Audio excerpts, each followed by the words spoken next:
తెలంగాణలోని 6.37 లక్షల మంది రైతులకు షాక్.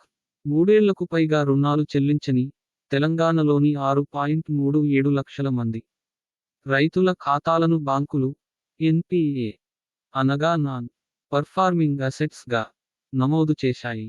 దీనివల్ల ఆస్తులు జప్తు చేసే అవకాశముంటుంది. మళ్లీ లోన్ ఇవ్వడానికి అవకాశముండదు. ఎన్పిఏ ఖాతాల నుంచి అసలు, వడ్డీ కలిపి 7,020 కోట్లు రావాల్సి ఉందని బ్యాంకులు తెలిపాయి.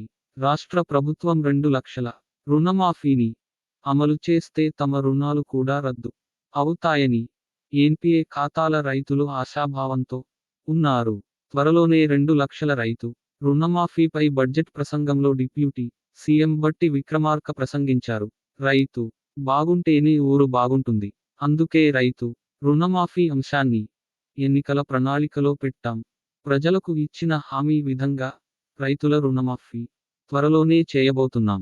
2 లక్షల రూపాయలు రుణమాఫీపై కార్యాచరణ రూపొందిస్తున్నాం. విధి విధానాలు తయారు చేస్తున్నాం. ప్రతి పంటకు మద్దతు ధర ఇస్తాం అని వెల్లడించారు.